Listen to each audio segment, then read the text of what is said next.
quality medical attention. So, fellow citizens, the only way, and I'm going to remind William Ruto like I did earlier today, William Ruto has reached a cul-de-sac. This is it, a cul-de-sac. There is no movement in front. You can't go further than where you have reached. You can't turn left, you can't turn right, and you can't turn back because the enemies are behind you with guns pointed at you. This is what Jaramogi Oginga Odinga faced in 1966 at the Limuru Conference, when Kenyatta, with a wily Tom Mboya, created 8 vice presidents for every province in order to limit Jaramogi's reach and power and prevent him from succeeding Kenyatta. They had killed, assassinated, Pio Pinto Gama, who was Jaramogi's eye, strategic, tactical brain. They knew Jaramogi was blind now because Pio was gone. Mboya was smarter than Jaramogi, tactically, strategically, intellectually. So he was playing with Jaramogi like a ping pong ball. Kenyatta then strangulated Jaramogi by not only chasing him out of Kanu, but also making sure that he conducted a choreographed rigging scheme in the little general election that followed, in which he rigged out every major political player that was supporting Jaramogi. Then what did he do? He took Jaramogi to detention, and many of his supporters, like Achieng' Oneko, he took Ochola Makanyengo, he took many people in detention that were with Jaramogi. This is the fate that awaits Ruto, because Ruto is not going to be the president of Kenya under the current circumstances, nor should he be. Now, he's facing not just a cul-de-sac, he's facing dangers that are far surpasses the dangers that he faced when he went to The Hague.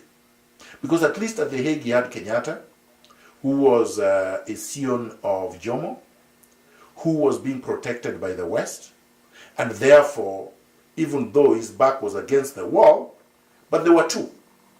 In fact, there were more than two. But there were two in the sense that he had a Kenyatta. Right now, William Ruto is alone. And the ICC cases were terminated. He was not acquitted, which means Uhuru with Raila can reactivate the cases by supplying the ICC with evidence that he had suppressed in order to save himself then. But now he can use to satisfy the West by fixing Ruto. So this is the only salvation for William Ruto. Commit class suicide. I know many will not like this, but Fanon, my revolutionary teacher, recommended it, and I agree with him. This is the same thing Fidel Castro did with Che Guevara, Ernesto Che Guevara. Ernesto Che Guevara was the son of a physician, a rich man, compared to other members of his class. He committed class suicide and joined Castro in Mexico, or Mexico for people who speak Spanish, before they went to the Bay of Pigs and took power from Batista. Castro's father was a large landowner. Castro decided to commit class suicide by rejecting the privileges of his class, his father's class. He nationalized the estate of his father. His father was a supporter of Batista. He fought against his father's interests and his family interests.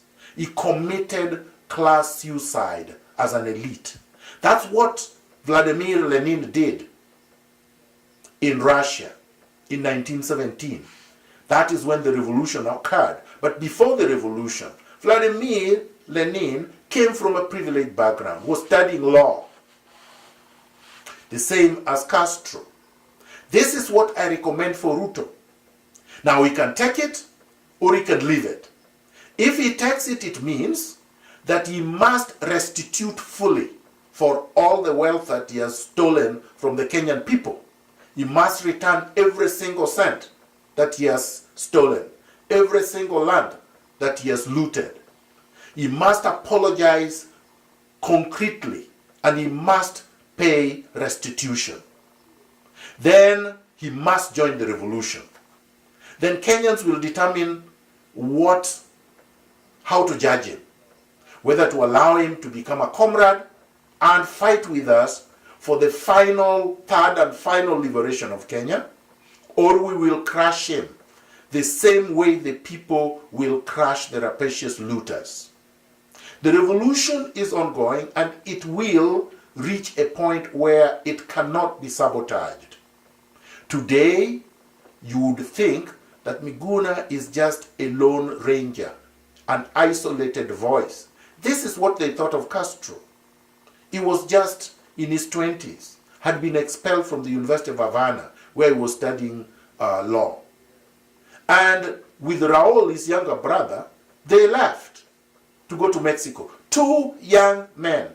They met Ernesto Che Guevara, an Argentine physician, who was just touring the rest of Latin America and documenting how the lumpen of the earth lived. They managed to execute one of the most brilliant revolutions in the world. There were two people. Lenin was alone and had been exiled for 10 years. So don't let anyone tell you that exile, the distance, will destroy the revolutionary fervor. It will not. Now, to Raila and Uhuru, you have chosen sides. You are on the side of the monopoly capital of the West. You are on the side of exploitation of the people. You are on the side of extrajudicial killings. You are on the side of assassinations. You are on the side of land grabbing. You are on the side of poisoning Kenyans with unsafe foods. You are on the side on electoral theft because you have not addressed it. You're not interested in reforming the IBC. You're not